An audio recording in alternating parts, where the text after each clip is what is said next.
The prominent American journalist Thomas Friedman believes that the time has come for the end of the war in Gaza, as Israel will not achieve its desired objectives. The U.S. President, Joe Biden, should take a firm stance against supporting Benjamin Netanyahu.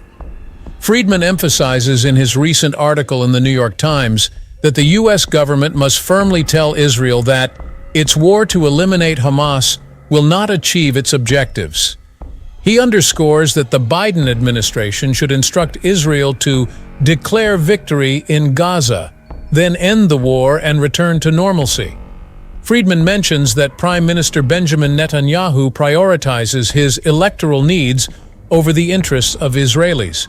Friedman writes, "It is time for the United States to ask Israel to put the following offer on the table for Hamas: a complete Israeli withdrawal from Gaza in exchange for the release of all Israeli hostages and a permanent cessation of hostilities under international supervision, including observers from the United States, NATO, and Arab observers. No exchange for Palestinians held in Israeli prisons." He points out that the prevailing sentiment in Israel at the moment is that the vast majority of the population wants the return of their hostages, numbering over 120, and this becomes a priority above any other war goal.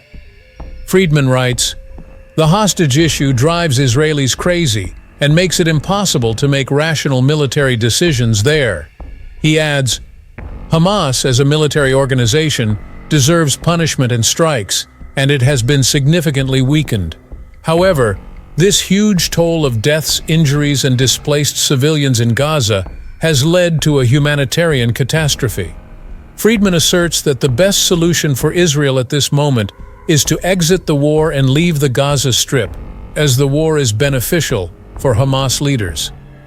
Friedman states that when the war ends and Hamas leaders come out publicly, they will face criticism internally and externally from the people who have suffered destruction and losses.